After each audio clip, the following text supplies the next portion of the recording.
Pues bueno, buenos días a todos. Los dejo con el doctor. Yo aquí sigo y para hacer su repaso de clase de cinética y dinámica. Buenos días a todos. Oye, aquí donde me sale un puntito rojo que me estás Dice, grabando. arriba dice, está grabando esta reunión. Arriba dice.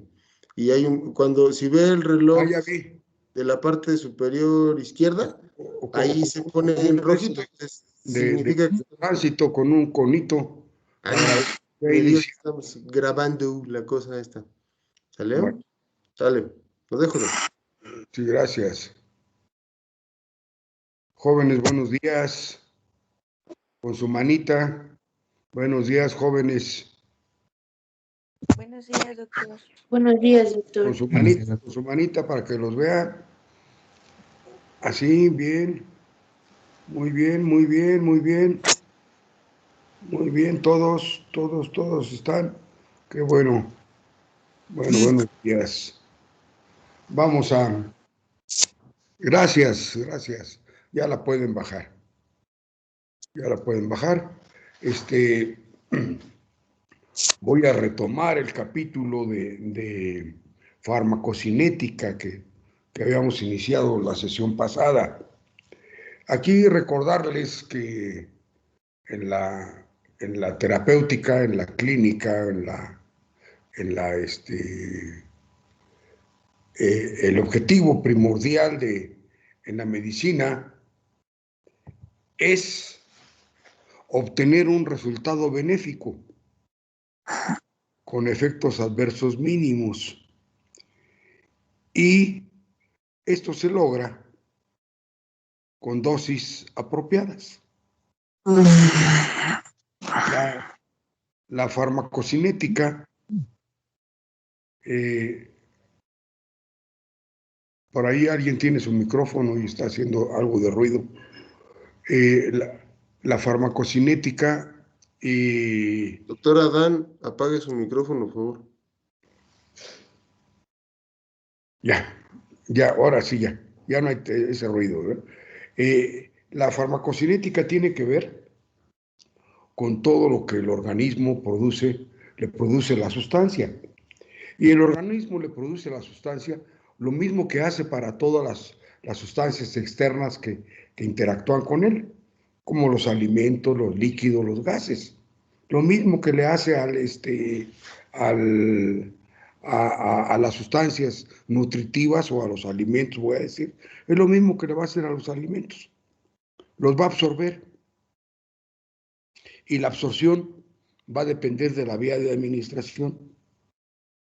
Y la vía de administración va a depender principalmente de la naturaleza, del estado de la presentación farmacéutica, ese estado físico final que guardan las sustancias antes de ser administradas. Si la vía de administración o si la sustancia es un gas, la vía de administración es inhalatoria. Entonces va a tener que ver con las vías normales del intercambio gaseoso. Si la administración es un ungüento o una pomada, pues la absorción o la acción sucinética va a depender de que se coloque localmente en algún sitio. Si la administración es a nivel de conjuntivas, pues la cinética va a ser local, se va a absorber y va a tardar ahí su duración, su acción. La cinética entonces depende de la absorción, de su distribución y de su eliminación. Y la concentración de la sustancia, cuando llega al órgano blanco, va a tener que tener como antecedentes o como previos un sinnúmero de hechos que el profesional de la salud debe considerar. Existen en la farmacocinética, lo mencionaba en la sesión pasada, dos parámetros básicos. Uno es la distribución de la sustancia en el organismo, que depende fundamentalmente del espacio disponible para contener a la sustancia, y otro muy importante que es la depuración.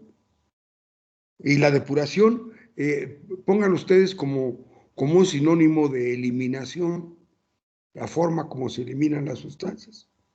Todas las sustancias, una vez que interactúan con el organismo, algunas se llegan a almacenar, otras son utilizadas sus productos, pero los desechos son eliminados. Y los procesos fisiológicos normales de eliminación, los más importantes, son, número 1, el hígado y número 2, el riñón. Estos dos órganos, que ustedes recuerdan de anatomía, de fisiología, de biología celular, tienen funciones muy específicas. El hígado que recoge de primera intención todo lo que llega de tubo digestivo. Llega ahí y el paso de las sustancias que ingresan por vía oral, que pasan de cavidad bucal a esófago y de esófago a estómago y de estómago a intestino delgado y a intestino grueso, esas sustancias se van degradando, esos productos se van simplificando y en el intestino y desde el estómago hay absorción de algunas sustancias, principalmente en relación con el equilibrio ácido-básico, en relación con su ionización. En el duodeno, nuevamente vuelven estas sustancias a ser atacadas, a ser desdobladas, y muchas se absorben en el duodeno o en el resto del intestino delgado, en el yeyuno o en el ilion. Y finalmente, cuando pasan a intestino grueso, van principalmente líquidos, y los líquidos se absorben principalmente por este intestino grueso, ¿sí? Por el colon ascendente, transverso o descendente. Bueno, y las sustancias de ahí, ¿qué pasa con esas sustancias? Pues las sustancias, al absorberse por el intestino, por el estómago, se absorben por el sistema venoso a través del paso de sustancias normales que ustedes conocen. Recuerden que el tubo digestivo, básicamente el intestino delgado y el intestino grueso, tienen en el epitelio unas especializaciones que aumentan la superficie de absorción. Estas especializaciones se denominan microvellosidades, son modificaciones de la membrana celular de los epitelios, ¿sí?, que aumentan considerablemente la absorción. Se absorben por el sistema venoso, por la mesentérica superior, mesentérica inferior y la gástrica, ¿sí?, que constituyen o forman lo que se llama el sistema porta. El sistema porta es la vena grandota que recoge las sustancias del intestino y las lleva al hígado. Y en el hígado, las sustancias tienen un choque químico. Ahí en el hígado, lo vamos a enfatizar también como órgano importante de biotransformación, suceden algunas reacciones químicas simples o naturales o sencillas, como es la oxidación, la reducción y la hidrólisis.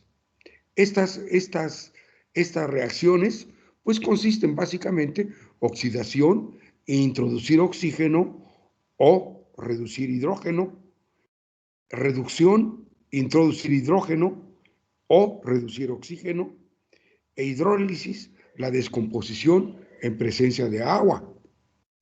Y también suceden algunas reacciones de segunda fase, algunas reacciones de síntesis o conjugación, en donde los productos se combinan con un ligando o con una sustancia química producida por el hígado para poder modificar.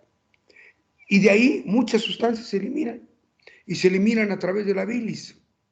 Y la bilis va a desembocar en la primera porción del duodeno y se combina con los ácidos biliares para poder emulsionar a los lípidos, a las grasas, y de ahí se vuelven a absorber las sustancias lipídicas que fueron degradadas y regresan del hígado una vez que que pasan una vez que son ahí modificadas, salen a través de la vena hepática que desemboca directamente en la vena cava inferior. Ustedes recuerdan, la vena cava inferior se va a unir con todo el torrente sanguíneo venoso que viene del cuello, del cuello y de la cabeza en la aurícula derecha. Ahí van a desembocar tanto vena cava inferior como vena cava superior. En la aurícula derecha, esto le estoy recordando la cinética, cómo va a circular, cómo va a ir de un espacio a otro. Bien, en esa cinética, en ese modelo que les estoy hablando de paso de sustancias, por cada vía de administración van a seguir rutas diferentes. Pero me quedé en que las sustancias que entraron por la vía natural, la vía digestiva, al torrente sanguíneo en su distribución, ya están en la aurícula derecha. Ahí pasan a través de los movimientos de bomba cardíaca de la aurícula derecha al ventrículo derecho y salen a través de la arteria pulmonar del ventrículo derecho hacia los pulmones. Ahí hacia los pulmones, esa arteria que lleva sangre no oxigenada, pero sí sangre nutritiva, con todos los nutrientes ya, sí, pasa a los alvéolos pulmonares, pasa a los bronquios, las bronquiales, las alveolares, y en los alvéolos, recuerden que los alvéolos son como globitos, es una estructura celular, básicamente formada por epitelio, un epitelio muy sencillo, es un epitelio plano, simple, muy especializado, ese epitelio plano, simple, especializado en el intercambio gaseoso. Ahí en los epitelios, por concentración, se elimina el dióxido de carbono que se expulsa a través del movimiento ventilatorio de expiración y se obtiene oxígeno. Entonces, sucede ahí el intercambio gaseoso. Y entonces ya se forma la sangre nutritiva y oxigenada, que regresa de los pulmones a través de las venas pulmonares hacia la aurícula izquierda. En la aurícula izquierda pasa directamente a través de la válvula mitral al ventrículo izquierdo y sale a través de la arteria aórtica. La aorta es el gran vaso sanguíneo que sale del ventrículo izquierdo y que resulta de la producción, la expulsión que nos va a dar el gasto cardíaco. Es decir, el volumen de sangre que se da aproximadamente en un minuto. A través, más o menos en un adulto de 60, 80 contracciones, se expulsan 5 litros por minuto a través de la aurícula izquierda, de la aorta. Y eso va a ser la sangre, que inmediatamente se empieza a distribuir en toda la economía, en todo el organismo. Inmediatamente a la salida de la aorta, sale hacia arriba en una posición ascendente y ahí están unos niditos de golondrina, lo que se llama senos de Valsalva, y de ahí se van a originar las arterias que van a dar sangre nutritiva al corazón, que son las coronarias. Siguiendo el trayecto de la aorta, asciende y da origen a la carótida primitiva. La carótida primitiva derecha, que adelante se subdivide o da origen a la carótida derecha y continúa como carótida primitiva y se ramifica en 2 ramas, en la interna y en la externa. Carótida externa y carótida interna. Carótida interna que va al encéfalo y carótida externa que va a la cara, a la cavidad bucal, a las arterias que van a irrigar a cada uno de los elementos estructurales de cavidad bucal.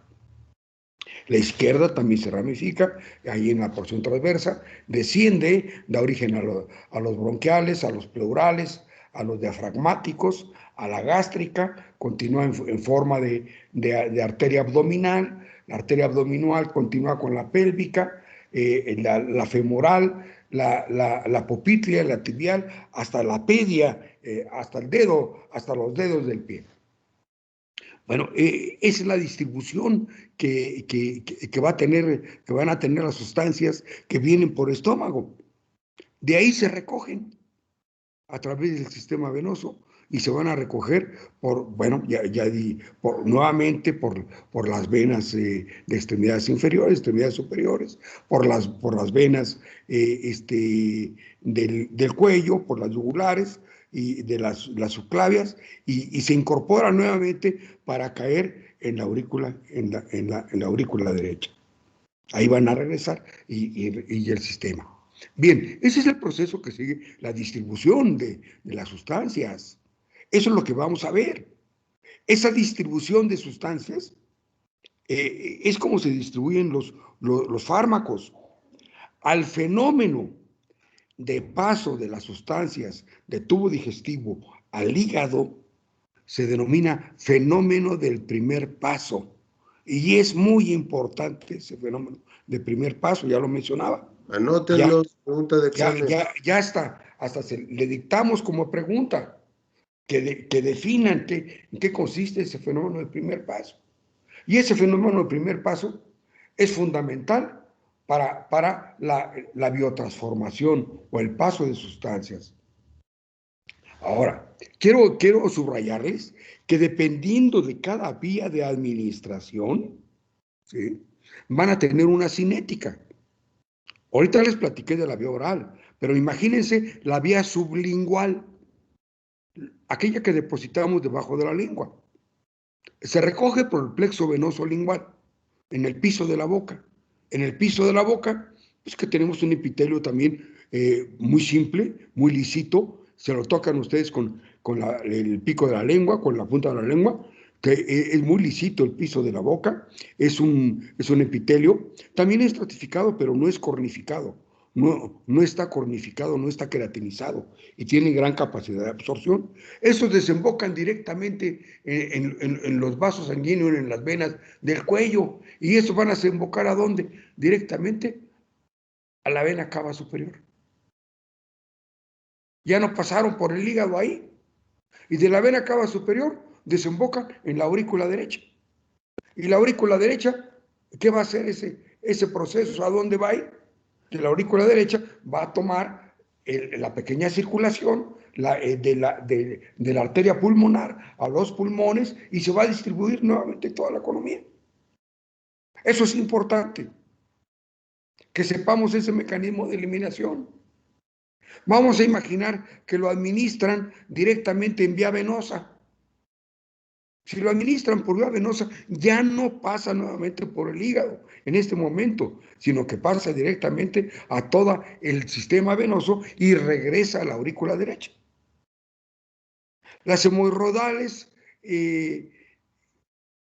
medias y superiores, esas desembocan en la mesentérica inferior y regresan al sistema porta. Y al regresar al sistema porta, pues llegan al hígado y también ahí se observa el fenómeno del primer paso. Las hemorroidales inferiores, esas desembocan directamente a la renal, no sufren el fenómeno del primer paso y esas desembocan directamente en la vena cava inferior. La renal no pasa tampoco al hígado, sistema renal. Entonces, esa es una circulación importante que considerar. Vamos a imaginar. ¿Por qué estoy mencionando esto? Porque estoy viendo cómo se distribuye, cómo se relaciona y cómo va a tener una depuración o cómo va a llegar a eliminarse la sustancia. Voy a poner el caso de que es común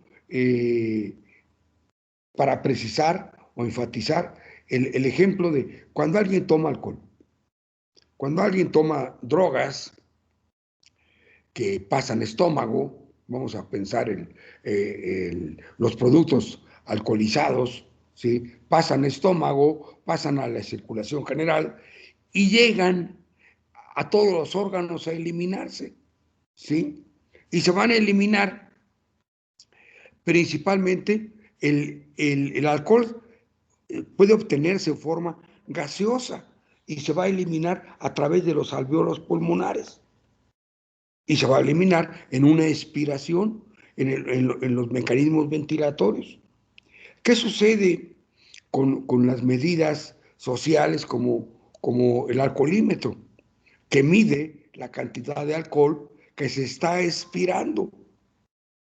Sin embargo, en el conocimiento de pueblo dice, para que no te detecten que estás alto, come papel, come esto, cómete este dulce, come chicles, llénate la boca de mil cosas, y se les olvida que el alcohol viene del alvéolo pulmonar, que el alcohol fue un intercambio gaseoso, y que entonces, bueno, pues entonces, ese de conocimiento popular, pues no sirve de nada más que una leyenda del pueblo, ¿verdad? Que es una leyenda para demostrar ignorancia, ¿verdad?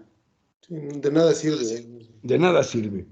Ahora, dependiendo en esa cinética, hay una cuestión que nosotros conocemos como biodisponibilidad. La biodisponibilidad es la concentración del fármaco, fíjense que lo subraya, inalterado, que llega a la circulación sistémica después de la administración. Una vez que se administra un fármaco, esta biodisponibilidad de fármaco inalterado, ¿sí? Es decir, ¿qué tanto llegó la sustancia o la droga, en el caso de lo que estoy marcando yo, directo a sangre o a plasma para distribuirse? Pues va a depender principalmente de la vía de administración. Un fármaco que se administra en la vena, se coloca en la vena, está 100% biodisponible, porque está directamente en la sangre. Un fármaco que está se administra por vía intramuscular, pues tiene que depender de la capacidad de absorción o del vehículo de transporte de la solución en vía intramuscular.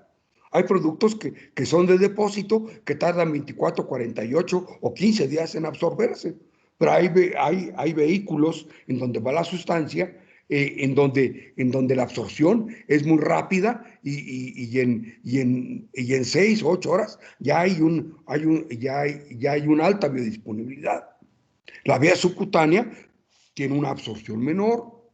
La vía oral, aquí la vía oral, esta vía oral tiene porcentajes de biodisponibilidad muy diversos. Si el estómago está vacío, fíjense bien, si el estómago está en ayunas, la absorción, la biodisponibilidad por vía oral puede ser hasta por arriba del 90%. Sin embargo, si el estómago está lleno de alimentos, de botanas, de mil cosas, ¿sí? La sustancia tiene una biodisponibilidad muy errática, que puede bajar hasta 30-40%. Eso, entonces, la biodisponibilidad de la vía oral es muy dispersa, es muy variable, dependiendo del contenido gástrico. Y esto lo puedo ejemplificar como una persona que ingiere alcohol en ayunas, pues rápidamente alcanza alta biodisponibilidad. Y la acción y los efectos del alcohol como depresor del sistema nervioso, pues rápidamente se manifiestan.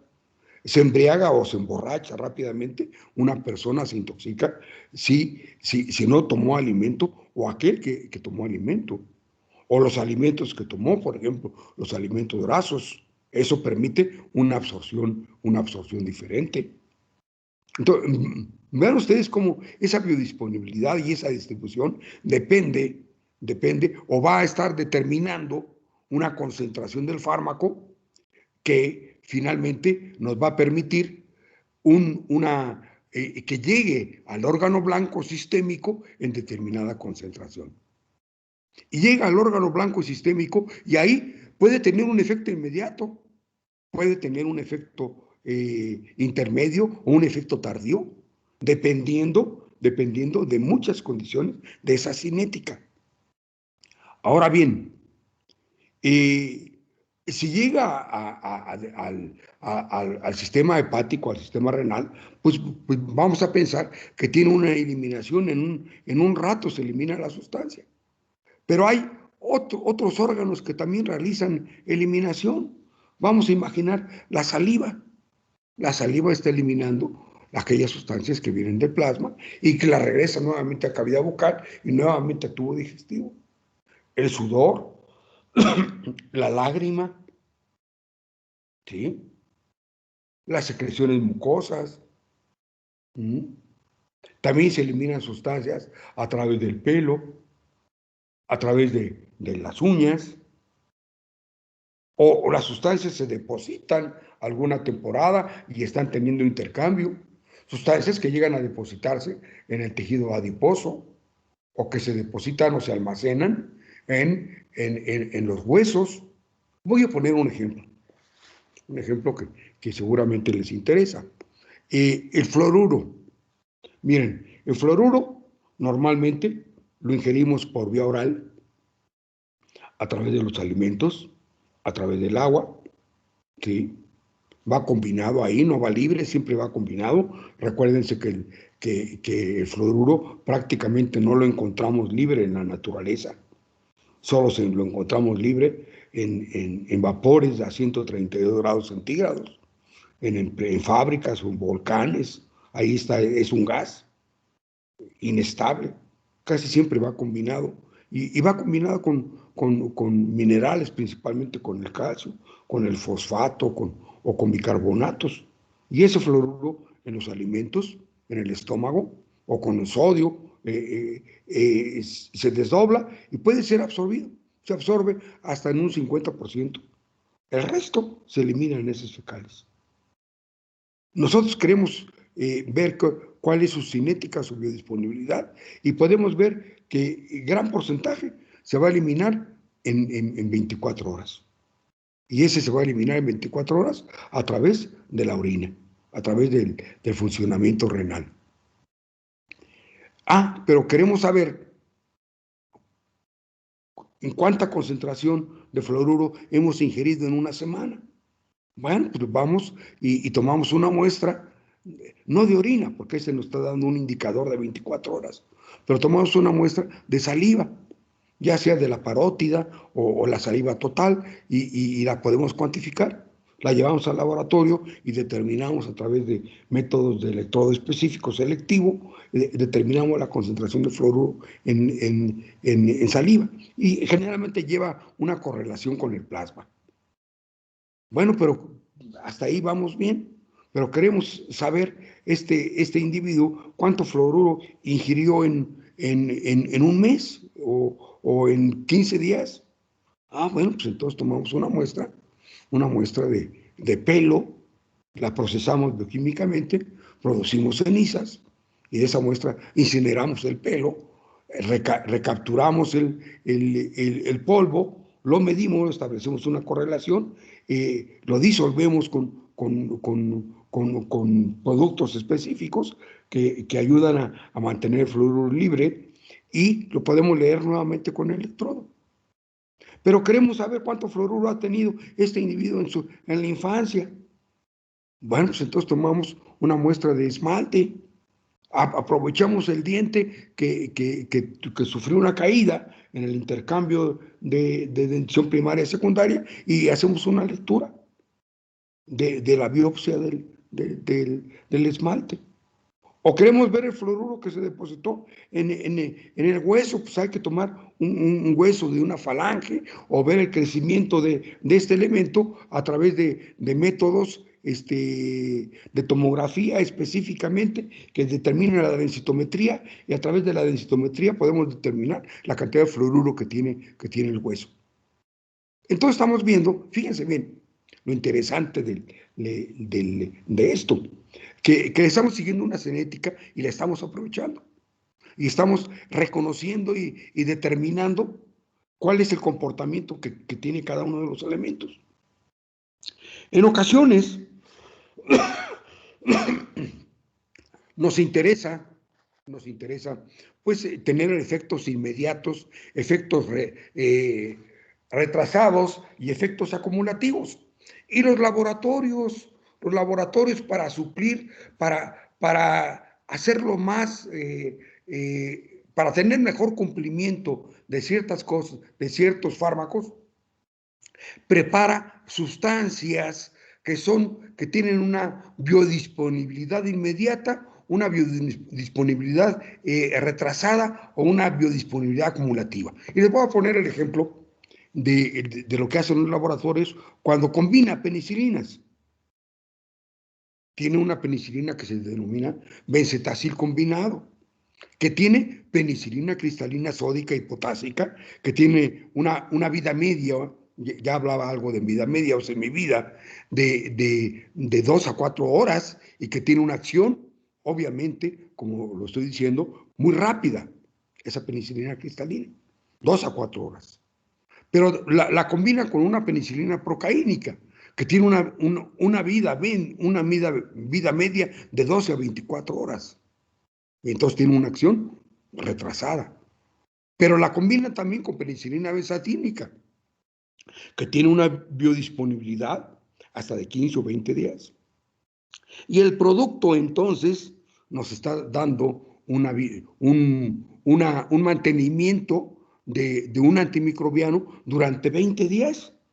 Y tuvo una acción inmediata, tuvo una acción retrasada y tiene una acción tardía, muy tardía. Vean, entonces, esa dosis, ese producto que está en el laboratorio, está teniendo concentraciones apropiadas en distintos tiempos. Ahora, los individuos somos diferentes desde el momento que nacemos, desde el momento que tenemos un genoma diferente, tenemos una variabilidad de especie.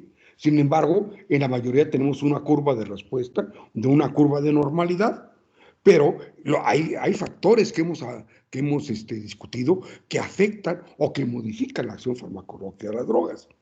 Y un factor muy importante, les hablaba yo de una condición de edad, una condición fisiológica, en donde en la primera infancia, en el recién nacido, hay inmadurez y en la vejez hay un deterioro normal del funcionamiento orgánico. Bien, esas consideraciones para lograr la concentración óptima son importantes que las hagamos. Y así vemos que a un paciente de 60, 70 años, le hacemos un descuento del 5% en la dosificación usual. A un paciente de 70, 80 años, le hacemos un descuento hasta del 10 o 15%. Arriba de 80, al paciente, entendiendo el deterioro fisiológico, le hacemos un descuento hasta de un 20-25%. Entonces ven ustedes que es una concentración que nos está ayudando a que no se acumule la droga, a que siempre estemos manejando la concentración adecuada para el efecto terapéutico. Ahora, ustedes van a decir, bueno, ¿yo cómo voy a saber cómo está funcionando el riñón en este paciente? Bueno, pues voy a saber, hay algunos marcadores, algunos indicadores que nos hablan de cómo está determinado funcionamiento. Y hay un valor, el valor de creatinina urinaria, el valor de creatinina sérica, ¿sí? Que nos está diciendo qué tan bien está funcionando el riñón. Y tenemos ahí a una alternativa para poder prescribir. Ahora, el hecho de que tengamos una variabilidad en la cinética de cada quien, una variabilidad de especie, les voy a decir, esa variabilidad no significa que no busquemos la dosis apropiada, porque tenemos alternativas. Y una alternativa muy importante, por ejemplo, en el caso que estoy hablando de disfunción renal, es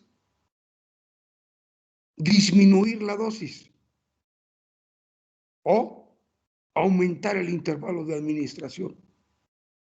Porque ya lo vimos aquí, que la concentración del fármaco biodisponible, ¿sí?, que va a causar un efecto, va a tender a eliminarse.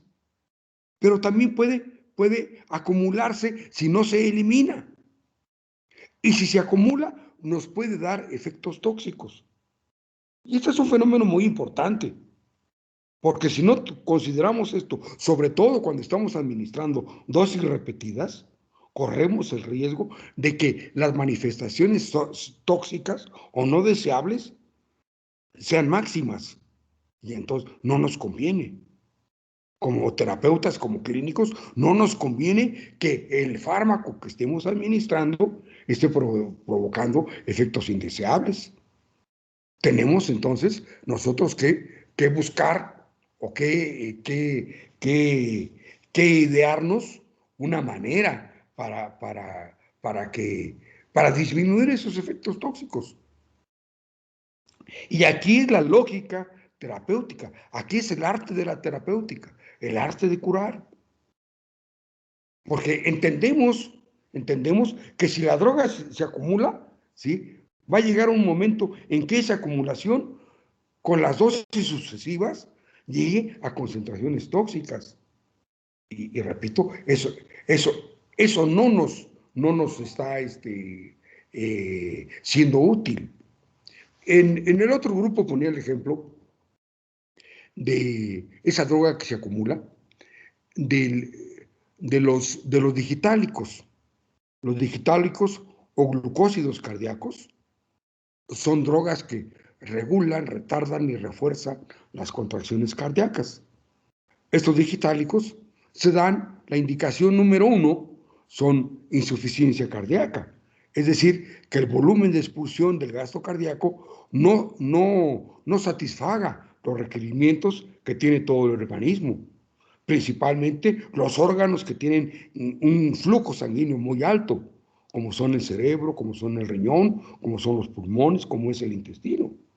Al no satisfacer las necesidades energéticas y de oxidación que tienen estos órganos, el corazón aumenta su frecuencia cardíaca para buscar satisfacer esas necesidades. Bien, pues se dan estos fármacos glúcidos cardíacos. Pero de entrada se da una dosis de carga para que tenga el efecto. Y se va dando dosis de mantenimiento todos los días.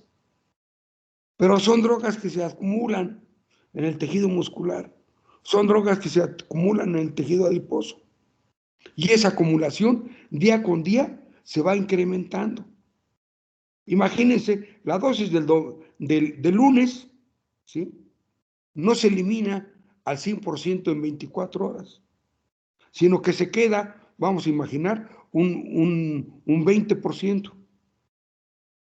Cuando se da la dosis del martes, en una dosis de 100%, el organismo tiene 120, 20 que se quedó y 100 que se dio nuevamente. Se elimina una concentración, pero se queda un 20% más para el martes. Entonces el miércoles ya hay 40% más 100 de la nueva dosis, ya son 140. El jueves ya son 160.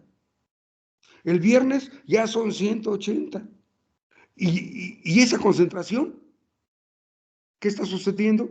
Que ya está teniendo efectos colaterales indeseables. El paciente dice que ya siente náusea, que ya no quiere comer, que a veces le da el vómito, ¿sí? Que tiene temblores, que se le duermen los pies, ¿sí? Que le dan calambres, que se marea. ¿Y qué? ¿Y el médico? Pues no se queda con los brazos cerrados, busca la alternativa. Y si estudió farmacología como la estamos estudiando nosotros, sabe que un efecto indeseable es el glúcido cardíaco, el digitálico. Entonces, crea alternativas terapéuticas, crea el arte de la curación. Cuando llega el médico, el paciente, y le expresa eso al médico, pues le dice, ¿sabes qué? Lo que tengo que hacer es darte un día de descanso. Y le dice, mira, el domingo no vas a tomar este medicamento. no vas a tomar el glúcido, ¿sí? Te voy a dar de descanso. Es más, ese día hasta puedes comer taco de plaza. Y el paciente va a utilizar la concentración el domingo, la concentración que estaba acumulativa, la concentración del fármaco que estaba de depósito, y la va a utilizar el domingo, para que el lunes empiece prácticamente de cero. Y vean ustedes cómo estas alternativas que estoy hablando no, solo se toman cuando se tiene el conocimiento básico de la cinética. Yo no podría aumentar el intervalo si no conozco la disfunción renal, si no mido la concentración de creatinina. Yo no puedo tomar la decisión de no meterme nada a la boca si he tomado alcohol, porque sé que el alcohol que determina el aparatito ese para hacer la lectura de alcoholímetro viene de los alveolos pulmonares y no viene de la cavidad bucal. Yo no tomo la decisión de aumentar el intervalo de administración o de disminuir la dosis, entonces, si no tengo un argumento científico de lo que estoy haciendo. Y vean entonces cómo estos factores de absorción, de depuración, de volumen de distribución de vida media de las drogas, lo está midiendo la farmacocinética. Y como factores de concentración, de efecto máximo, de sensibilidad, de dosis, ¿sí?, de flujo sanguíneo, ¿sí?, nos lo están midiendo la farmacodinámica. Ahora, tenemos que entender toda esta cinética de movimiento, toda la capacidad de biodisponibilidad, pero también tenemos que entender que en cada uno de los órganos hay interacciones importantes. Por ejemplo, ya les hablaba yo de la mucosa gástrica y de la mucosa del intestino delgado, como tiene ciertas peculiaridades o ciertos comportamientos. Vamos a hablar en sangre. Las drogas en sangre no circulan como Juanita por su casa, no.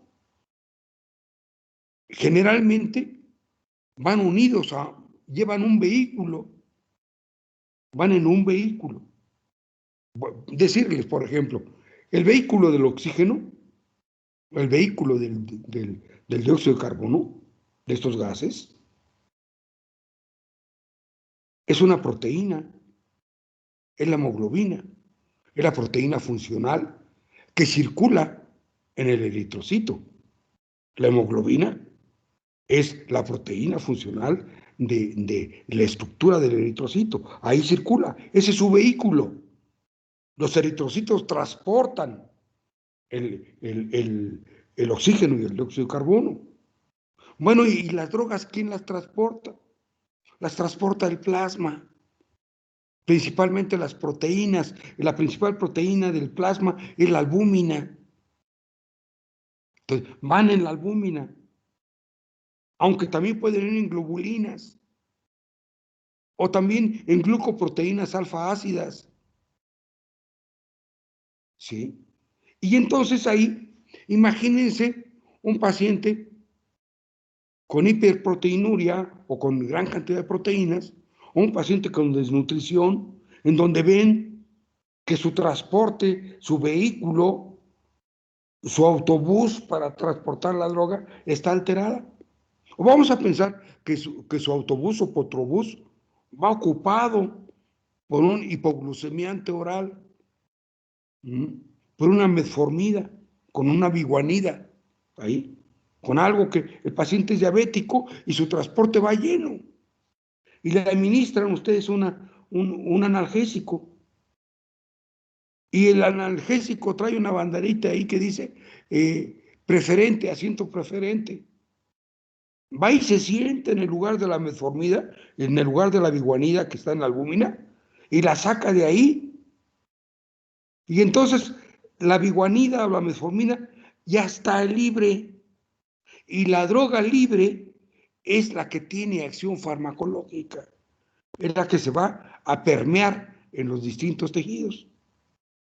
No lo había dicho esto, pero bueno, aquí cabe para decir que hay muchos textos que hablan que la parte libre de droga es la parte útil, la parte que llega a ocupar el receptor. Ojo ahí, chavo. ¿Sí? Llega a ocupar el receptor y es la parte que va a dar la señalización, a dar el segundo mensajero y hacer la acción farmacológica que se va a expresar en un efecto determinado. Entonces, tenemos nosotros que tener mucho cuidado y conocer muy bien esta cuestión de la cinética.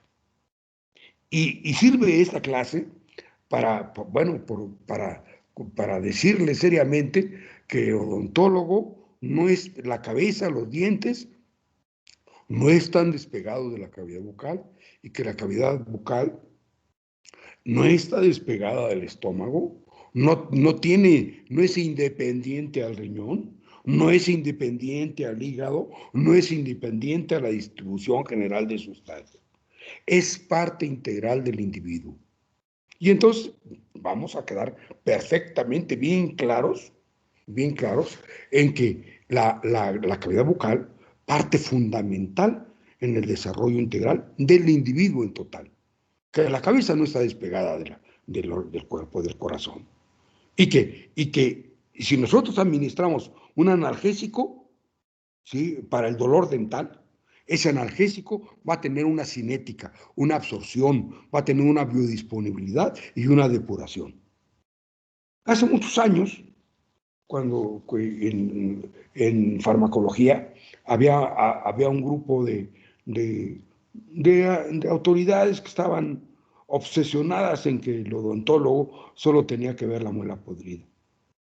Y un día me llamaron a una sesión de consejo para reclamarme que por qué les enseñaba la importancia del hígado para administrar el paracetamol. Y yo les decía que el paracetamol que administramos para un dolor dental, pues tiene que pasar por el hígado. Y que si el hígado está afectado en el fenómeno de primer paso, ese paciente se va a morir antes por una insuficiencia hepática, por una necrosis hepática, que por la muela podrida. Y bueno, hay gente que no lo entiende todavía porque tuvieron una formación muy técnica. En lugar de ser dentistas, eran técnicos dentales. Y obviamente que hoy en día en todo el mundo, el odontólogo es un estomatólogo. El odontólogo debe conocer esto para prescripción de las drogas. Y eso es fundamental. Es fundamental que entiendan la cinética porque ustedes van a administrar sustancias que van a repercutir en ese nivel. Bueno, no sé si por ahí me faltó algo, Memo, pero creo que esta es retomar el capítulo en forma integral y ver cómo vamos, ¿no? No, de lujo, doctor, muchas gracias. Y fíjense lo que dice el doctor, algo muy, muy interesante. Hizo un comentario ahorita el doc acerca de cómo la importancia de que un odontólogo en verdad sepa de área médica, porque no está deslindado. Y miren ahorita con lo de las vacunas lo que pasó.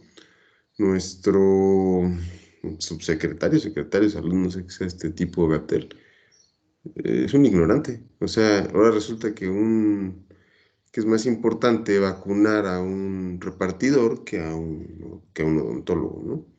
Porque no nos consideran personal de salud. O sea, vean el grado de ignorancia, ¿no? Entonces, precisamente para que no llegue a pasar una cosa de estas, les explicamos todo esto porque no está deslindada la cuestión médica de la odontológica, ¿ok? O sea, ni de chistes se imaginen que qué bonito que hagan buenas resinas, qué padre que hagan restauraciones hermosas y funcionales sobre todo, ¿no? O sea, está bien, eso es básico también, lleva mucha ciencia y mucha biología también. Nada más que es un poquito más, por así decirlo, artesanal, más manual, ¿no? Aquí a lo mejor no lo tocas, pero definitivamente ves y hay mucha evidencia y mucha situación, le estás moviendo directamente a procesos biológicos básicos de tu paciente. Alguna vez el doctor Alanis me dijo, es el poder de la pluma, y sí, es el poder de la pluma. Ya más adelante, cuando vayan ejerciendo su carrera y vayan viendo pacientes, vayan pues integrándose más formalmente en todo esto, y se van a dar cuenta que lo que les decimos a veces se queda uno corto, ¿no? Entonces, esto que les acaba de dar el doctor es algo muy valioso. Pongan, espero lo hayan anotado, lo hayan revisado, puesto atención. Voy a repasar un par de cosas, Doc, nada más. ¿De acuerdo? Por la presentación, un par de puntos a considerar y a recalcarles algunos conceptos que sí quiero que coloquen en su glosario para que los tengan bien presentes y que, bueno, ya les hemos preguntado a algunos, ¿no? También. Si tienen alguna duda, levantan la mano y con mucho gusto la resolvemos, ¿vale? Entonces, bueno, vamos a ver lo mismo que les dio el doc, pero vamos a plantearlo de otra manera, ¿no? Para ver si alguna duda que quedara, pues, la solucionamos. Eh, Hablando de farmacocinética, hay una oración que a mí me ayuda mucho a entender esto.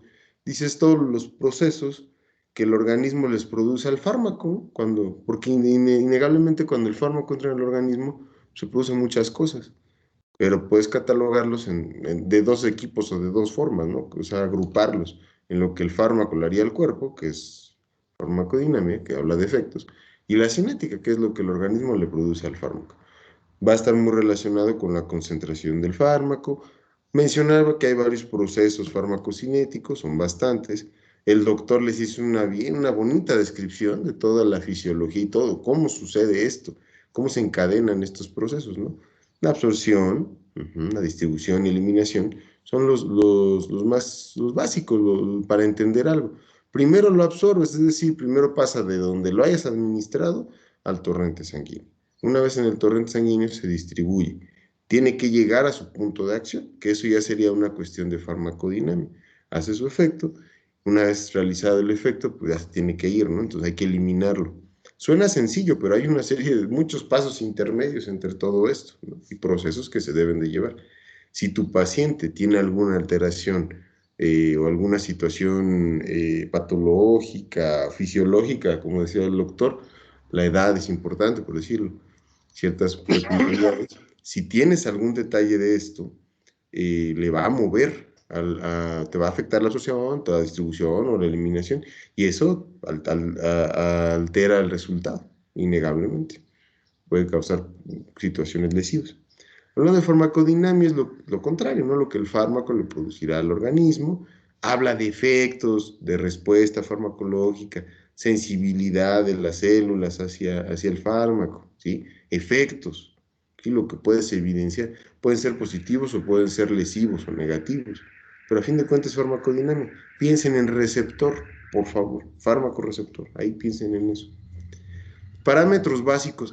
Chicos, les garantizo así como el osito Bimbo se resiste a salirse de la publicidad, que mis respetos para Bimbo, se vieron muy hábiles. Así les garantizo que vamos a preguntarles esto. Los parámetros básicos de farmacocinética, pues, ¿qué es depuración? Pues, la capacidad del organismo para eliminar un fármaco, no está complicado. Obviamente cada órgano tendrá su depuración, ¿sí? Hay dos órganos, son los principales depuradores del organismo, ¿sí? Pero depurar es eliminar, ¿no? Cómo se elimina el fármaco, es la capacidad de este. Y volumen de distribución es una medida del espacio aparente en el cuerpo para contener el medicamento. Personas más grandes, de mayor peso, de mayor talla, mayor volumen, les cabe más, o sea, así de sencillos. Tienen más espacio para contener el fármaco. Es una cosa de lógica. Relaciona la cantidad de fármaco en el organismo con su concentración de sangroplasma. Por ejemplo, ya les dijo el doctor hace ratito, estaba escuchando, proteínas de transporte. Yo les podría poner, mencióname las dos proteínas de transporte del plasma más importantes. O sea, pues puedes decir albúmina, puedes decir globulina, ¿sí? El doctor ya le... Otra que se llama hemoglobina, que está en el glóbulo rojo, no sirve para llevar el oxígeno, también es importante, ¿no? Entonces, proteínas de transporte, ¿cuál es la más abundante? La albúmina, ¿de acuerdo? Alimentos que tienen mucha albúmina, pues el huevo, por decirte algo, ¿no? Entonces, esos son, el fármaco no llega caminando así como de, ya llegué, ¿qué onda? No, necesita ser transportado. Ujú. Y acuérdense que la sangre es un tejido líquido, un tejido de transporte, un tejido conectivo. Entonces, ojo y con eso. El volumen de distribución, otra manera de expresarlo, es el volumen aparentemente necesario para contener una cierta cantidad de fármaco de manera homogénea, ¿sí? Sea la misma concentración en sangre, en plasma o en el agua del plasma, como quieras verlo, pero es de manera homogénea, ¿sí? Depuración. ¿Qué nos dice la depuración? Predice cómo se va a eliminar en relación a la concentración del fármaco. No todos los fármacos se eliminan de la misma manera o a la misma velocidad. Y ahorita les puntualizo que hay como comportamientos, por así decirlo. Un fármaco puede determinar, derivado de sus características químicas y cómo se comporta elegirá o se comportará bajo cierta modo para depurarse. No todos se eliminan igual. Algunos necesitan procesos de biotransformación, es decir, procesos que el hígado les meta mano, los modifique. Otros no, ¿sí? Otros se eliminan más fácilmente por el riñón, otros requieren más procesos para poder ser eliminados. Entonces, por eso se les explica todas estas cuestiones, porque en esos procesos, si algo falla, ya no lo eliminaste. Si tu paciente requiere forzosamente que este fármaco para ser eliminado, el hígado, o para ser activado también podría ser, el hígado le mueva algo, por el doctor les dijo por reacciones de conjugación o de hidrólisis o reacciones de oxidación, reducción, por la que quieras, si le tiene que hacer algo el hígado y el hígado está mal, no se lo va a poder hacer de manera eficiente. Entonces ese fármaco se va a quedar en el organismo, va a costar trabajo eliminarlo y eso te puede llevar a que el paciente tenga toxicidades o efectos adversos, ¿sale? Entonces, regresando hacia al concepto de depuración, esto, como les digo, implica procesos en el hígado, en el riñón, en el pulmón. Ese ejemplo del alcoholímetro está de lujo. O sea, se eliminan por pulmón, o sea, por mucho que te eches chicles o lo que quieras, no, pues no va a afectar a tu cuestión pulmonar, mano. Y no nada más la única vía de eliminación, ya les dijo, no es que son las principales, ¿no? El hígado y el riñón son los que están implicados principalmente. Eso es una preguntota de examen, chavos, porque es lo lógico. ¿Quiénes son los principales sitios o principales órganos encargados de eliminar en el cuerpo a términos generales? Es el riñón y el hígado. El pulmón pues también elimina, pero en menor grado. Podemos excretar fármaco o alguna sustancia en sudor, en saliva, en lágrimas, o sea, vaya, fluidos corporales, ¿sí? Obviamente no en la cantidad que se hace en el riñón o, o el hígado, que también se puede liberar directamente en la bilis, ¿no? Entonces, ¿quién es el encargado? ¿Qué órgano es el encargado de hacer cambios en los fármacos que le llama biotransformación? ¿Qué dice? Un fármaco original en metabolitos, es decir, cambias el fármaco, lo que el paciente ingiere o lo que le damos, lo cambia el hígado, lo modifica, le hace, pues sí, lo pasa por ciertos procesos, los cuales lo transforman. Muchos fármacos, lo que ingerimos, se le llama como un profármaco, es decir, algo que así como viene no tiene un efecto farmacológico como tal. Necesita que lo procesen, que el hígado lo modifique para que esa versión ya modificada, esa sí sea el fármaco activo. ¿De acuerdo? Hay varios fármacos que son así. Y bueno, también vemos que la bilis, bueno, se puede excretar un fármaco de manera inalterada en la bilis, hasta ahí lo podemos encontrar. Y la bilis, acuérdense que es para emulsionar las grasas, se almacena en la vesícula biliar. Aquí hay algo importante, decía que había comportamientos de eliminación, dice, dependiente de flujo es uno de ellos, y otro que se llama limitado por capacidad. Este dice que puede ser, les pongo entre paréntesis, que se puede saturar o que le conoce también como dependiente de la dosis, ¿sí? Entonces, hay fármacos que la manera en la que se elimine su depuración va a cambiar o va a variar dependiendo de cuánta concentración de fármaco haya. La fenitoína, por ejemplo, es uno de ellos, que es un anticonvulsivante, y lo subrayan porque este tiene un efecto adverso en boca importante, que causa hiperplasia gingival. ¿Sí? Difenil y dantoinatos, esos condenados, pues sobre todo la fenitoína, causa hiperplasia gingival. El alcohol, el doctor ya le puso ejemplo del alcohol, también, el etanol, el que se ingiere, y el ácido acetilsalicílico, que es la aspirina, ¿no? Por poner algunos, ¿sí? Ahora, la mayor parte de las vías de eliminación se saturan si hay mucha dosis. Es como cuando quieres llegar a un Alfredo del Mazo a las 7 de la mañana, 8, es una se satura la vía de eliminación de coches, no puedes pasar. Hay demasiada demanda, ¿sí? Hay mucho tráfico. Se satura una vía de eliminación. Fíjense, si la velocidad de administración, es decir, cada cuánto se lo das, excede la capacidad de eliminación, o sea, no hay una estabilidad entre lo que entra y lo que sale, ¿sí? Entonces la concentración aumenta y ahí hay una saturación. Ujú. Eso pasa con... Y esto es inversamente proporcional a su velocidad de eliminación, es decir, a mayor concentración se elimina de manera más lenta, ¿sí? En estos fármacos. A menor concentración lo eliminamos más rápido. Con un ejemplo de una borrachera, ¿no? Pues tomó muchísimo todo el alcohol que encontró la persona, pues y si hubo una fuerte absorción y el paciente no tenía un contenido gástrico previo y todo lo que tú me quieras decir y mandar, y tomó mucho alcohol, pues va a tardar un rato en eliminarlo, porque hay una concentración muy elevada, no lo va a eliminar rápido. En cambio, si fue muy poquito lo que ingeriste, eh, había otras condiciones que alteraron la absorción o que la hicieron un poquito más llevadera. ¿Qué va a pasar? La cantidad de alcohol que realmente se absorbió fue poca y rápidamente la podrías eliminar. Es menos la cantidad, ¿sí? Ahora, no todos los fármacos se comportan de esta forma.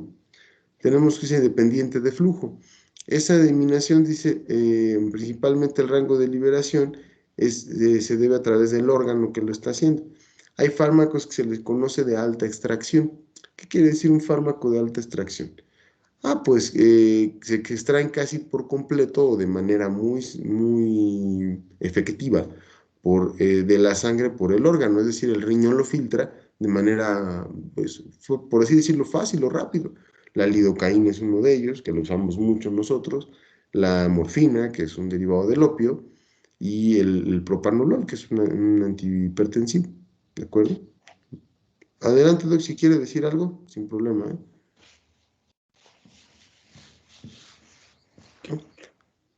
Pues sigue, Ok, el flujo sanguíneo, chicos, es el principal determinante para liberar un fármaco. Y también, o sea, no nomás para esto. Si tú quieres llevar un antimicrobiano en su momento o algún fármaco a algún tejido, si este tejido no está bien irrigado, va a ser complicado, no vas a tener buenos resultados. Acuérdense que el flujo sanguíneo es un determinante sumamente importante para garantizar la recuperación de un órgano dañado, de una zona dañada. Sin flujo sanguíneo se necrosa la zona, se muere. ¿Sí? Entonces, cuidado, siempre traten de garantizar cuando hagan un procedimiento quirúrgico, un colgajo o cualquier otra situación que tengan que implique alguna posible variación en el flujo sanguíneo, garanticen el mejor posible, porque también de eso dependerá la reparación, la cicatrización de la zona y la evolución de esta. O sea, si no hay buen sangrado, cuidado. La vida media, chicos, otro concepto, lo pueden encontrar como semivida en algunos textos, no todos los castellanos y los españoles, sale como semivida. Ajá. Entonces, se mide en tiempo, ¿ok? Pueden ser horas, pueden ser minutos, pueden ser días, ¿sí? Tiempo requerido para que la cantidad del fármaco en el cuerpo, lo que tenemos en el organismo, se reduzca a la mitad de la eliminación, sí, se queda la mitad de la dosis. ¿Cuál es el objetivo de saber esto?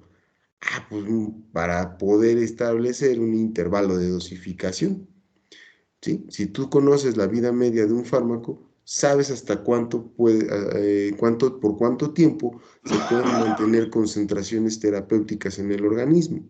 Y basado en eso, tú ya podrías decidir, entonces, si lo doy cada 8 horas, repondré, por ejemplo, lo que perdí Ajá, de dosis que se gastó en ese intervalo y no bajo de mis, ¿cómo se dice? De mis cantidades terapéuticas.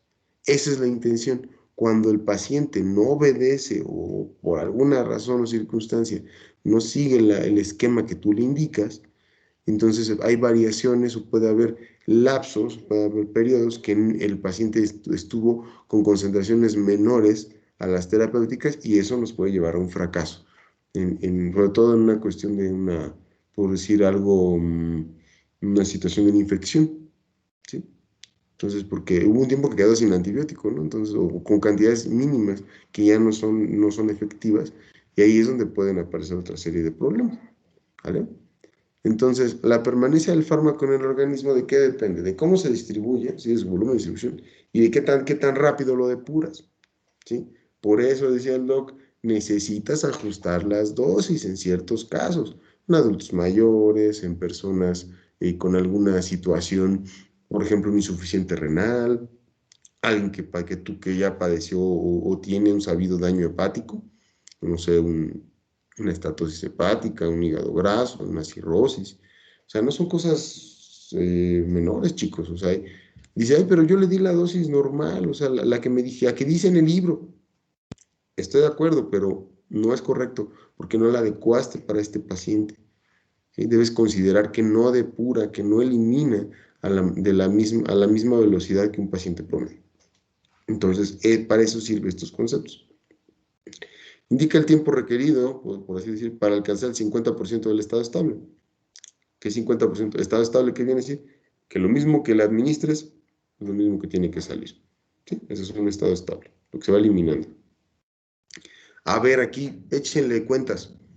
Si eso pasa comúnmente con las mamás primerizas que se aceleran, ¿no? Y dicen, no, es que yo soy su mamá y yo sé, y yo ya quiero que se alivie el niño y le dosifica o más cantidad, o le da, no sigue el esquema que le dijo el doctor. O sea, en lugar de darle cada 8 horas el fármaco, se lo da cada 6, porque dice para que se alivie más rápido, y yo soy su mamá y yo sé, ¿no? Y a lo mejor en su desesperación, pues no, obviamente no quiso hacerle daño al chamaco, pero se lo está haciendo, ¿no? Les pongo el ejemplo. Si tienes un fármaco cuya vida media es de 2 horas, ok, 2 horas, calculen eso.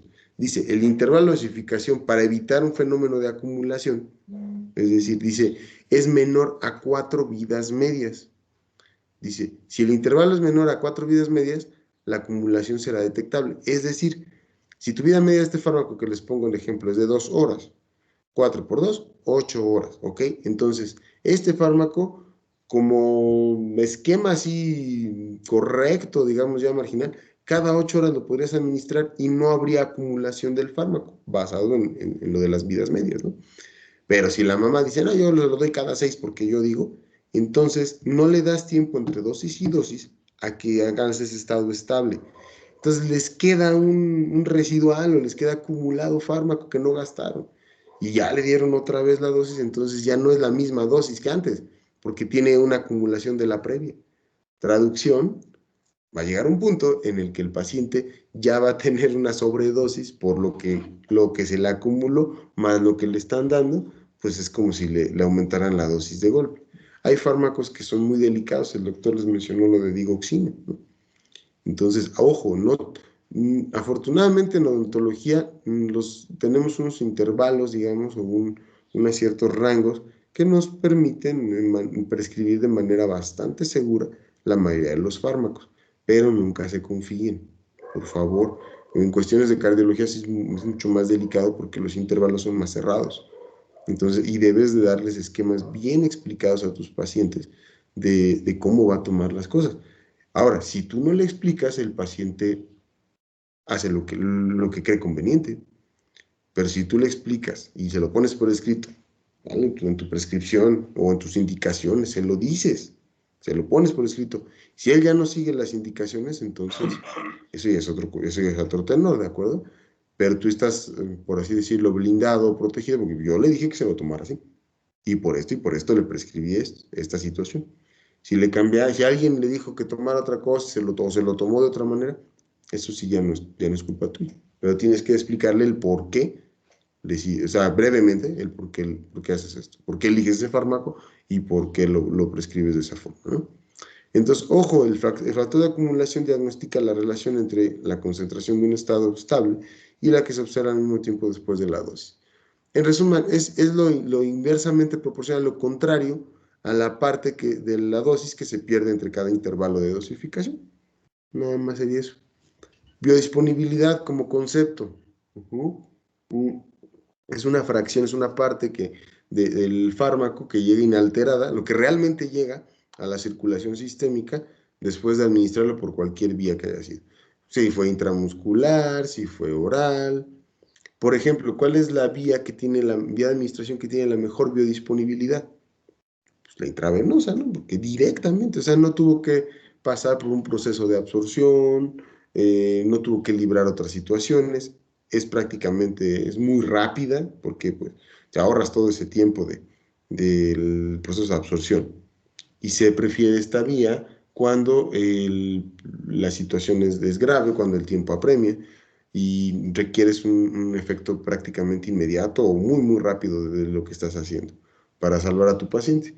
Por eso en los hospitales lo primero que te hacen, te ponen una canalización, te ponen una vía para no estar picoteando cada rato y para poder pasarle medicamento por esta vía al paciente, lo que se necesite, ¿no? ¿Cuáles son los determinantes de la biodisponibilidad? El grado de absorción. El doctor les puso el ejemplo del alcohol, es muy bueno. Imagínate desayunar tequila, unos 4 tequilas en ayunas, pues te va a caer, pero pesadito, cuate.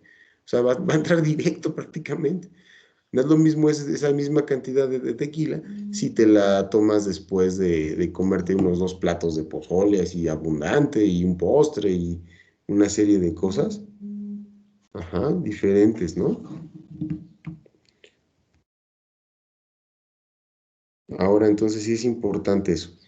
La eliminación del primer paso es cuánto se pierde esa pérdida por el paso por el hígado. El doctor ya les dio unas vías que se evitan ese paso. Como cuando quieres irte al DF y hijo, no quiero pasar por aquí, pues me voy por esta otra vía, o agarro el circuito exterior, o agarro el interior, o agarro tal vía rápida, ¿sí? O me voy por la autopista y no por la libre, ¿no? O sea, más o menos hay algunas vías que nos permiten tomar esa situación. Pero ojo, el hígado cobra el peaje, ¿no? Se elimina una parte.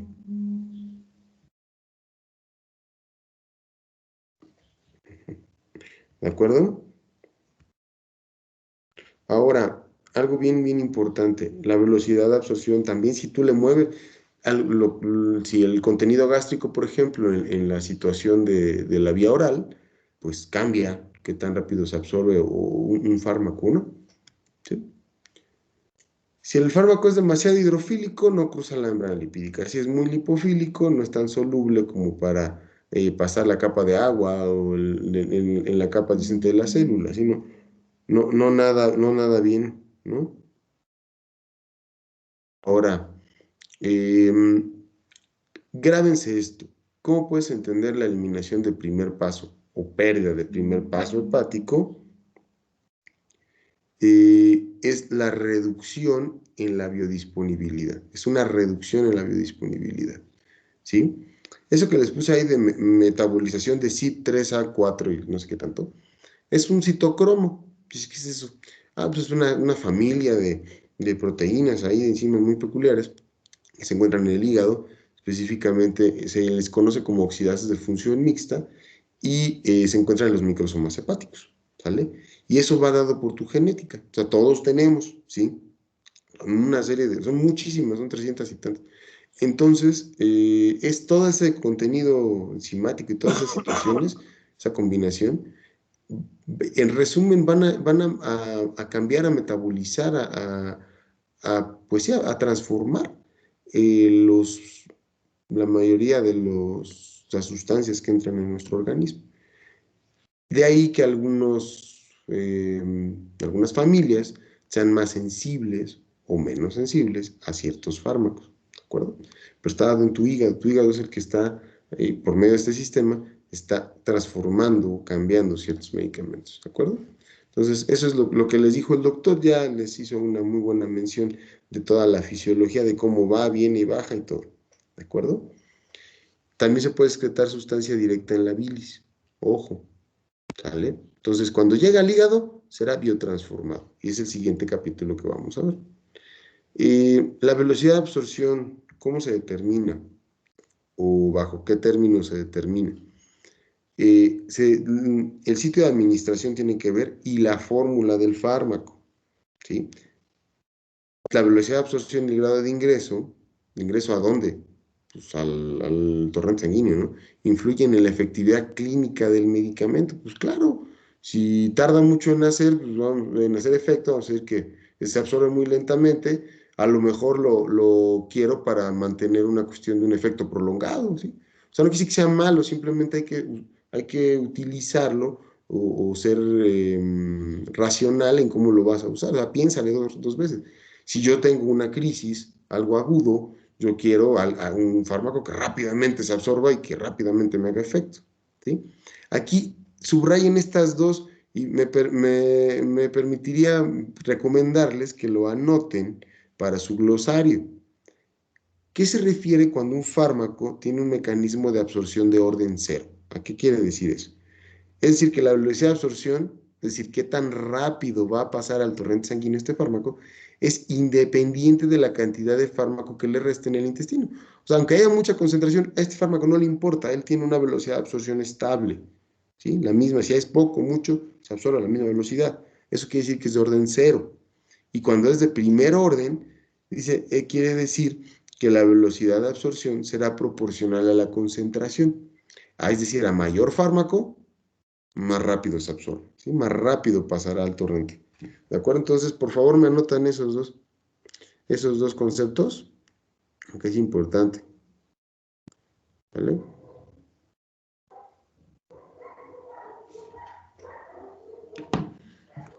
A ver, ahora, perdón por la serenata de los perritos, pero esos no los puedo silenciar. ¿De acuerdo?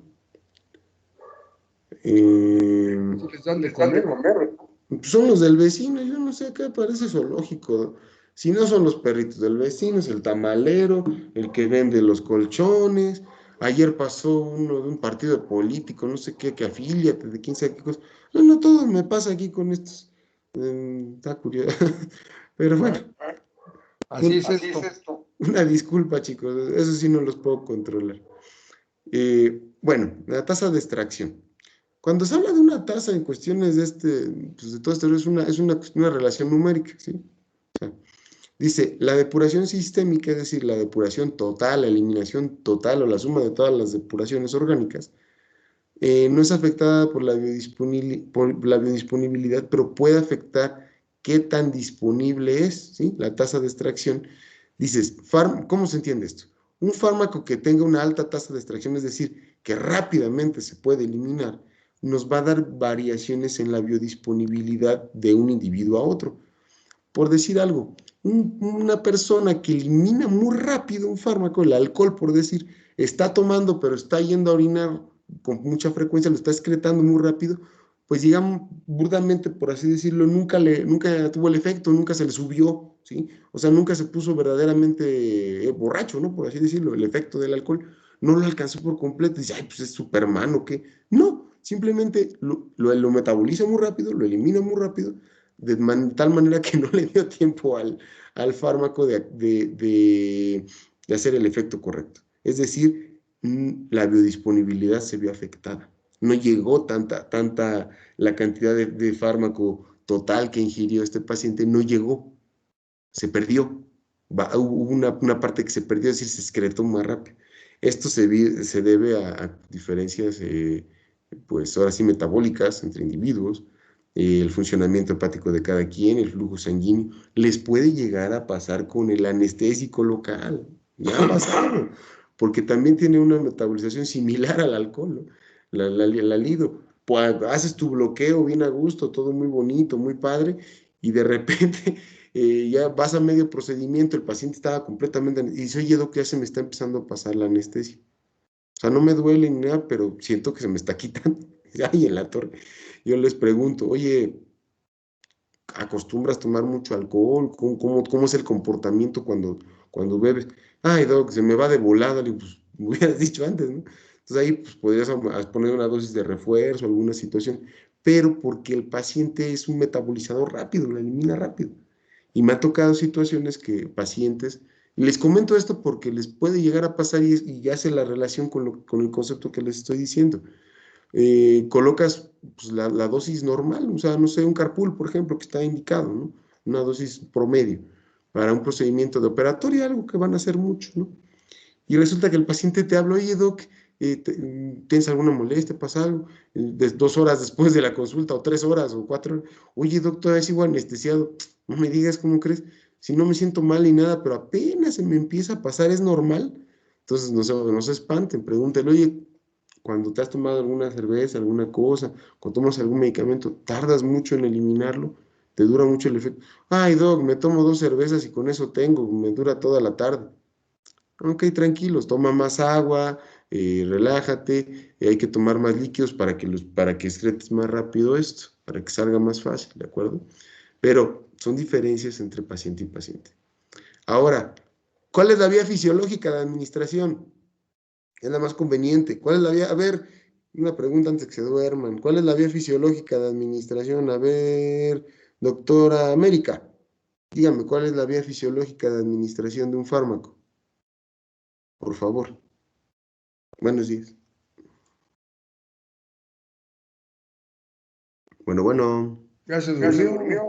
Ya se me coagularon, no se vale. Por eso dice el doctor que sí es muy impersonal esto y le doy toda la razón.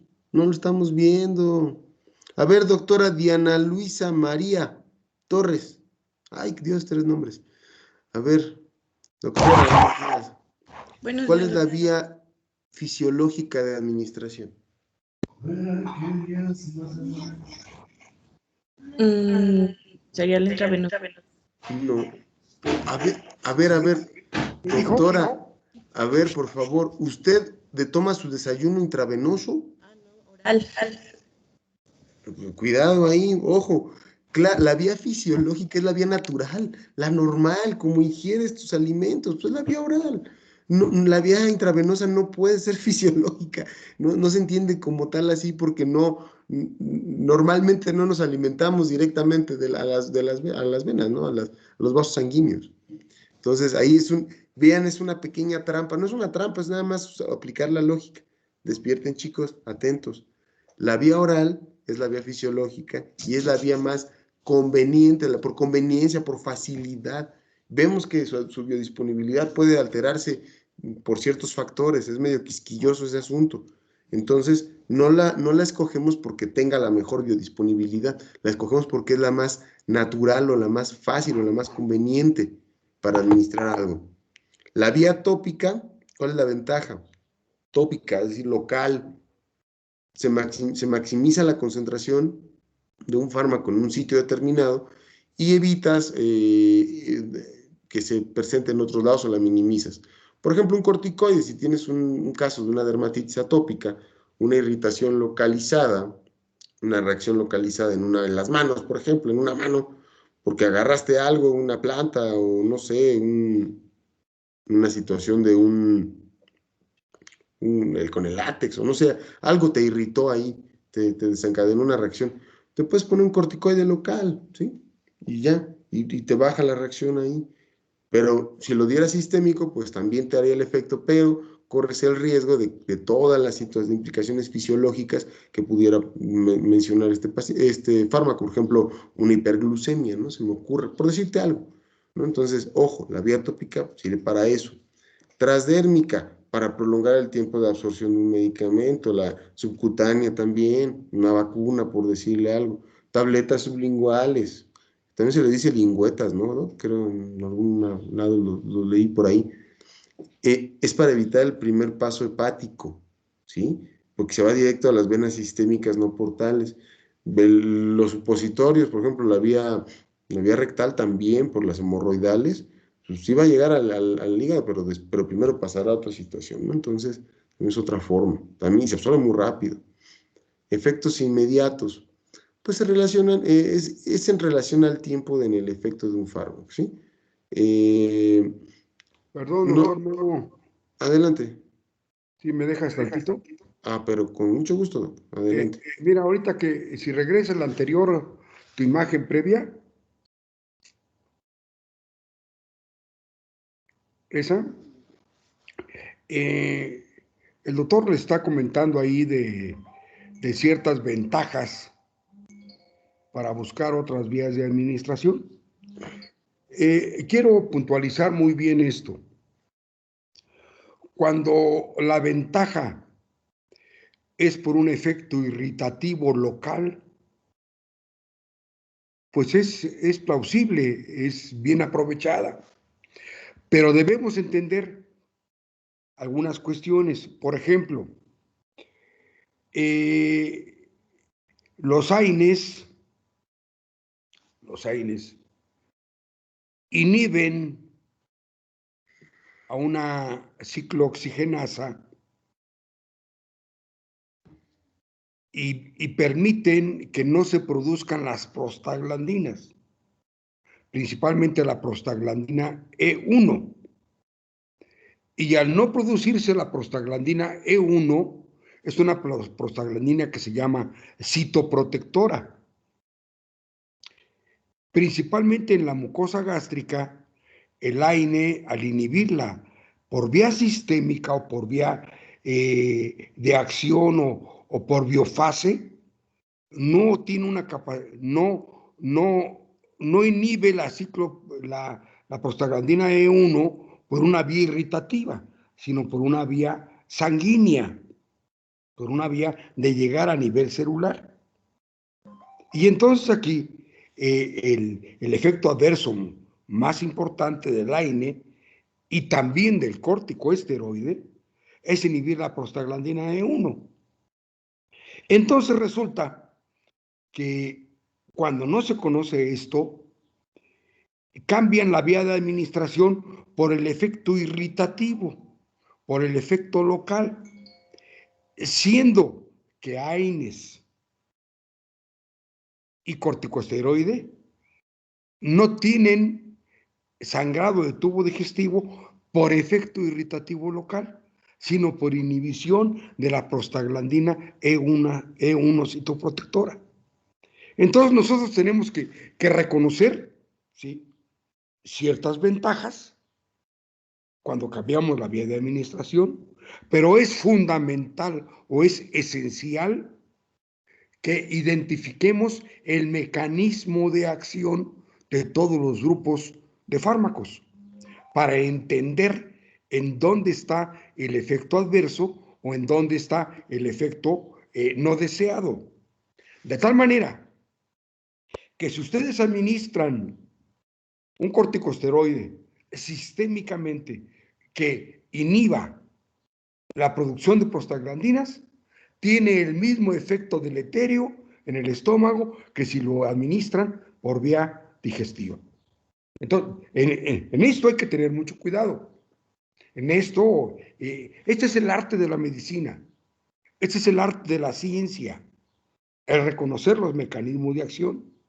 Y por eso es fundamental que para utilizar diferentes vías de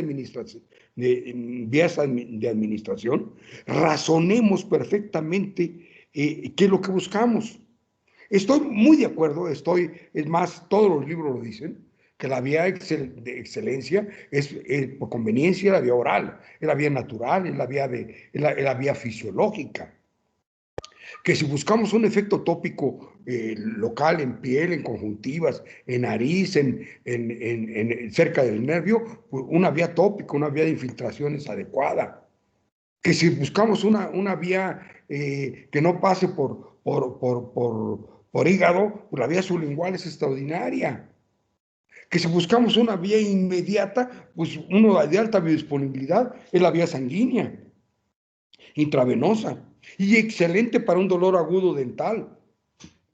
Sí, ya les enseñaremos cuáles son los fármacos que se usan. Pero también es importante que hagamos el razonamiento que les estoy diciendo. Y ese razonamiento nos está haciendo una medicina que busca el beneficio del ser humano en forma integral. Entonces hay que reconocer, ¿sí?, el mecanismo de acción aunado a tener justificaciones para diferentes de administración. Doctor, ese es mi comentario.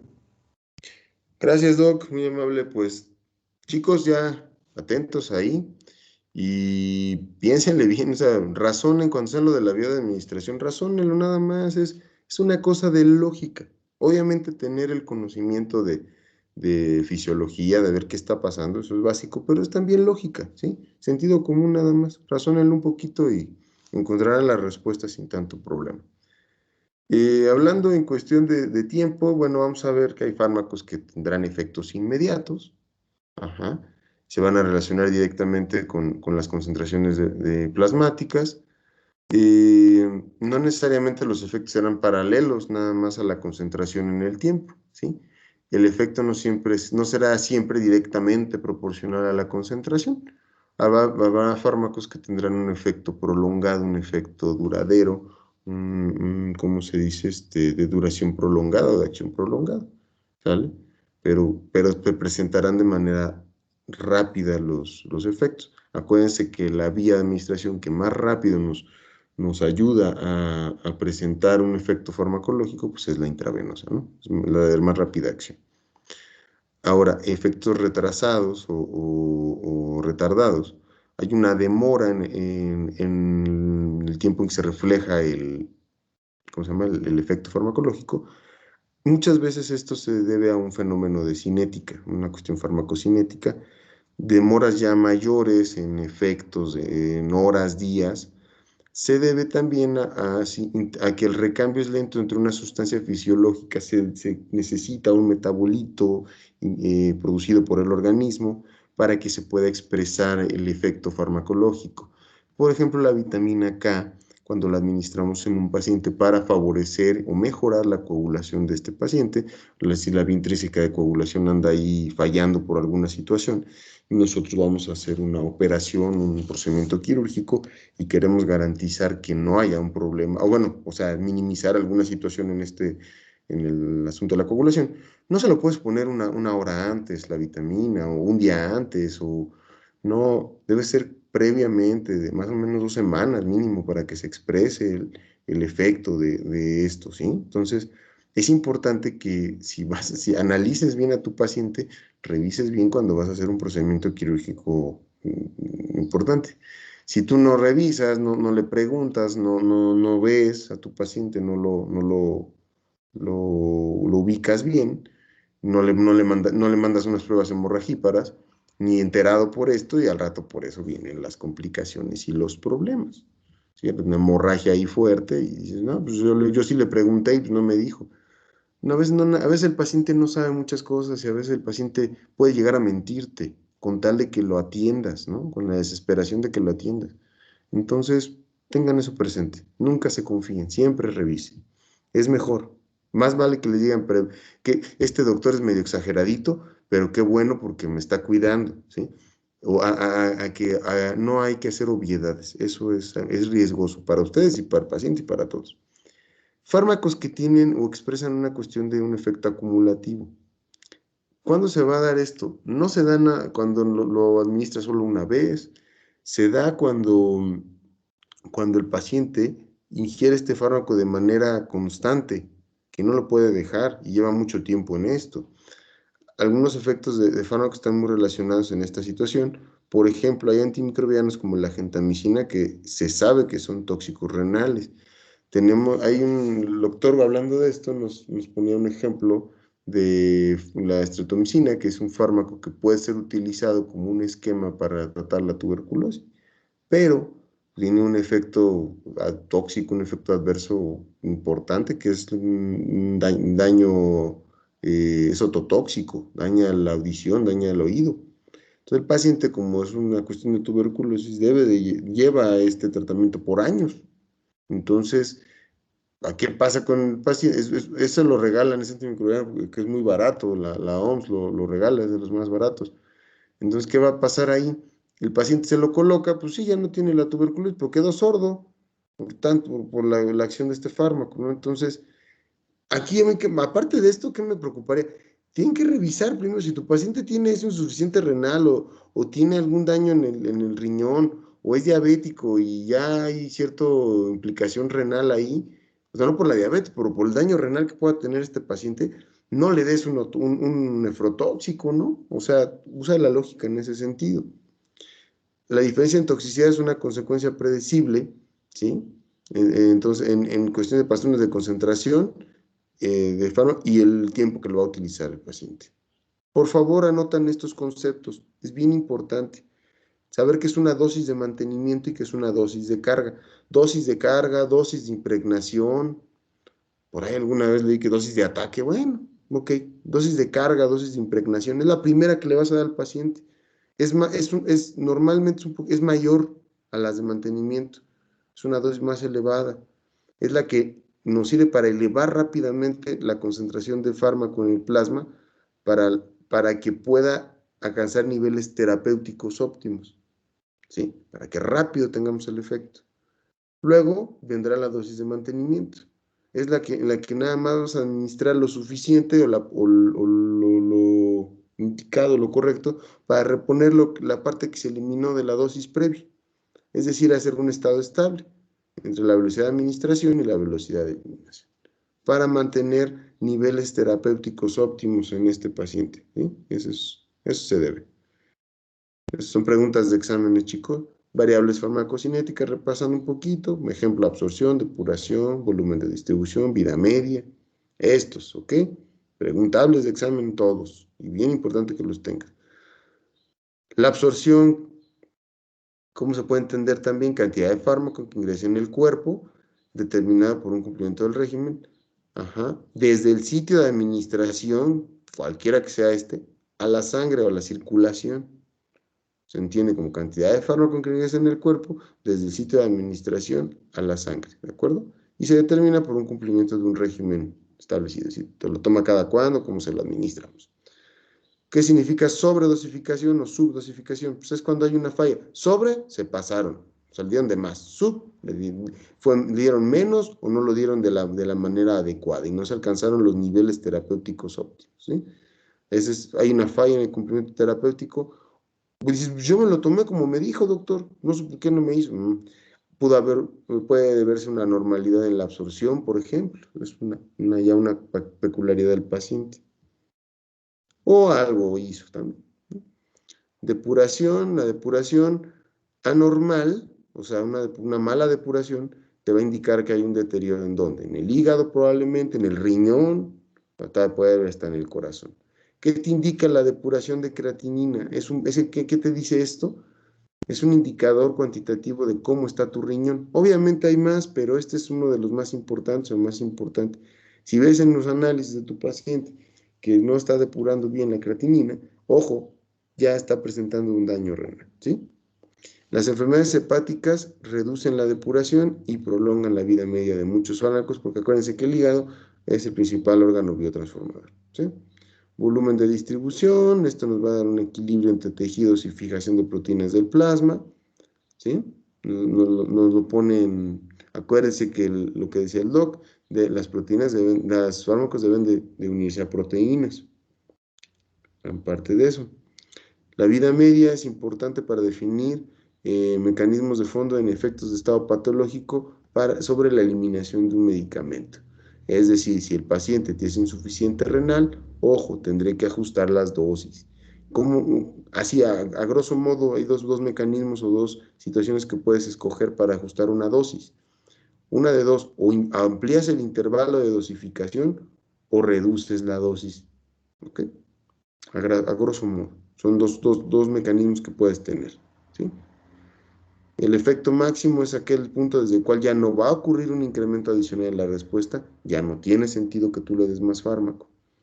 La sensibilidad en un órgano blanco, en un órgano que buscamos estimular, se refiere a la concentración requerida para producir el 50% del efecto máximo, eso se llama sensibilidad también.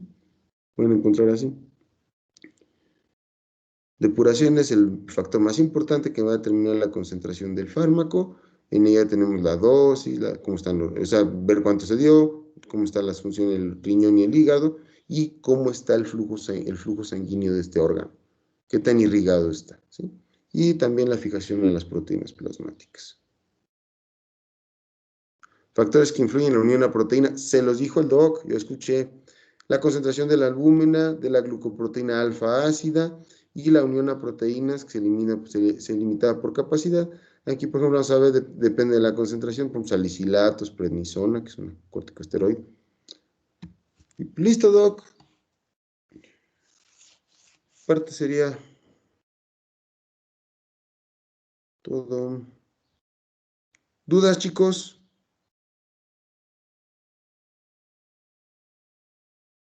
¿No hay dudas? Ya se durmieron. Creo